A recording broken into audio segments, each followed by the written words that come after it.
occupying what was then called a light housekeeping room. Do any of you remember that old-fashioned term? They call them efficiencies now. That's a nicer term, isn't it?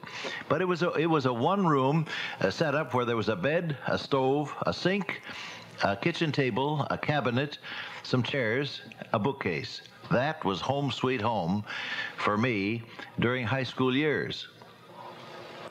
And I recall that my father would give me, on payday, some money, and he'd say, "Okay, boy, you have to cook for us, so you buy the groceries." And I would, I don't know how the dear man lived. When I first started out, you know, it was mostly canned goods. I was a good cook, but we had the noisiest garbage in the block. You know that wisecrack. And poor man, he lived on canned goods and starches, I think. But we survived it and did all right.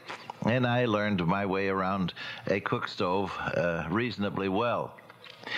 One evening he said to me, "My boy, I want you to learn to keep accounts." He said, "I want you to keep an account of what you spend from the money that I give you week by week." So I said, "Okay, Pop, that's all right." And so he said, "Well, now I'm going to ask you for an accounting by and by, and you show me what you've done." Well, I didn't have the foggiest notion at that point as to how to set up any kind of a record, you know, credit and debit and so on.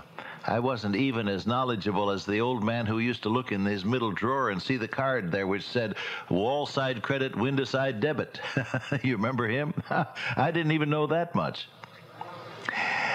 Well, the days went by, and I kept putting off starting this process because I didn't really know how to get at it, and, well, I just put it off.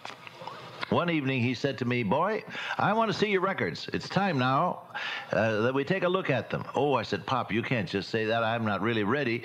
I have to get the thing straightened out. You have to give me a day or so." Well, the fact was I didn't have anything. What I did then was to go to the corner store and get a little nickel notebook and try somehow to remember what I had done with the money that he had given me during the last couple of weeks. Well, I could remember that I bought some notebook paper, so I put down notebook paper, 10 cents. I could remember, too, that on the way home from high school one day, I'd bought a bag of popcorn, so I put down popcorn, 15 cents. And I could remember, too, that because I was interested in mechanical things, I had bought some tools of one sort and another, and so I put that down. Wrenches, $2.39. And I didn't know what I had done with the rest, and so I put down miscellaneous, you know, $35.23.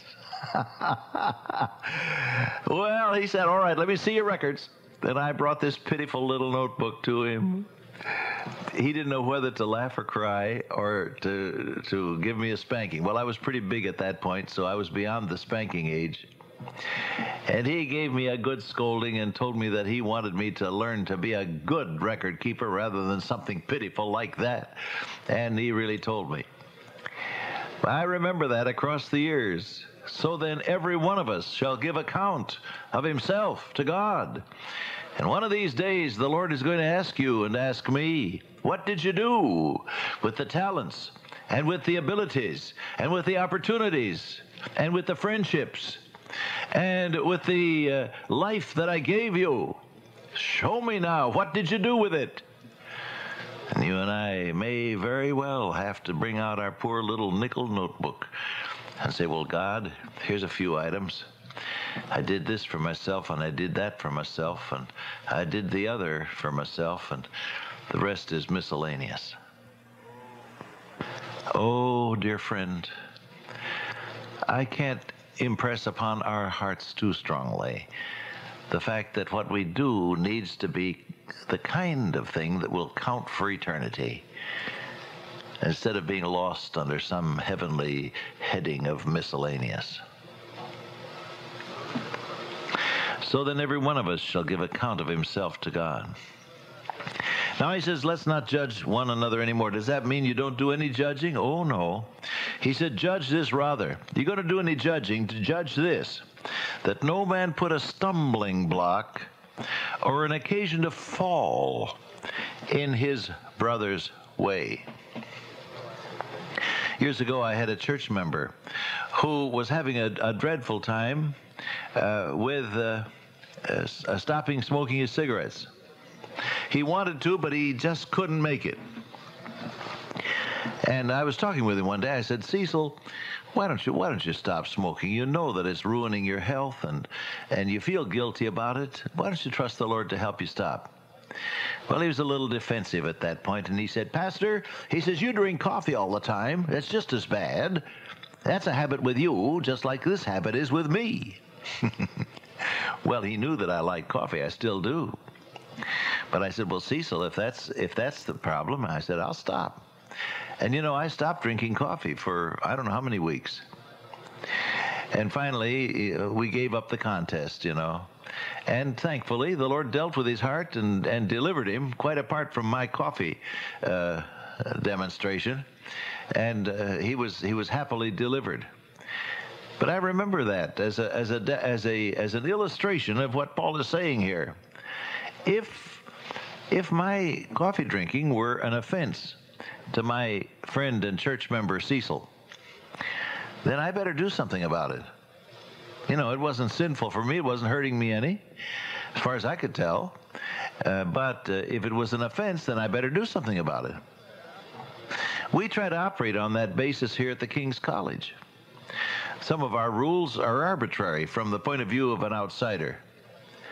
And they say, why, you can't defend that rule? How can you defend that rule?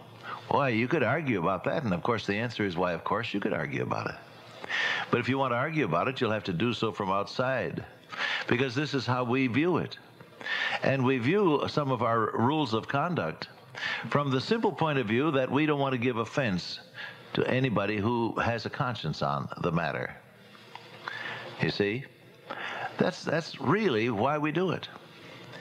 We don't want to give offense. We don't want to lose a good testimony in the sight of somebody who has a conscience on the matter.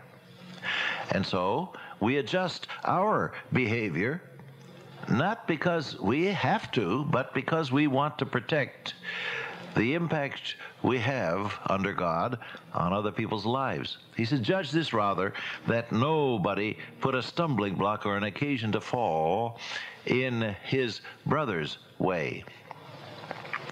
A man said to me one time, pray for my wife, she's an alcoholic. Oh, I said, that's a pity. How did that occur?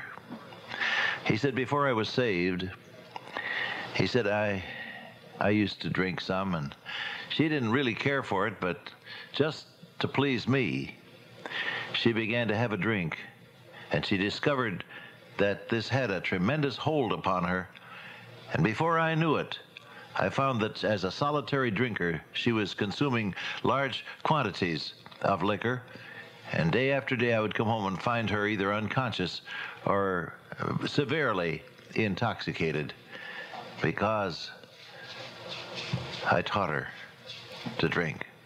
That's pretty sad, isn't it? Well, this is a drastic, you may say, a drastic example of what Paul is talking about. Don't.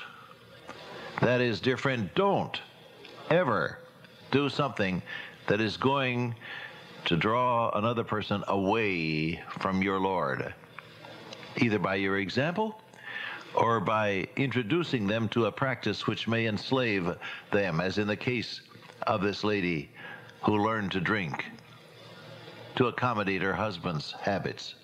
Yes, afterwards he found the Lord and was gloriously saved, but the damage was done. And it was a very sad thing to see. So there you are, friend. Don't put the stumbling block in somebody else's way. If you're going to judge anything, judge that, says Paul. Oh, I want to be careful, don't you? Let's you and I pray for each other that we may be careful in our relationships with others, not to stumble them, but to encourage them.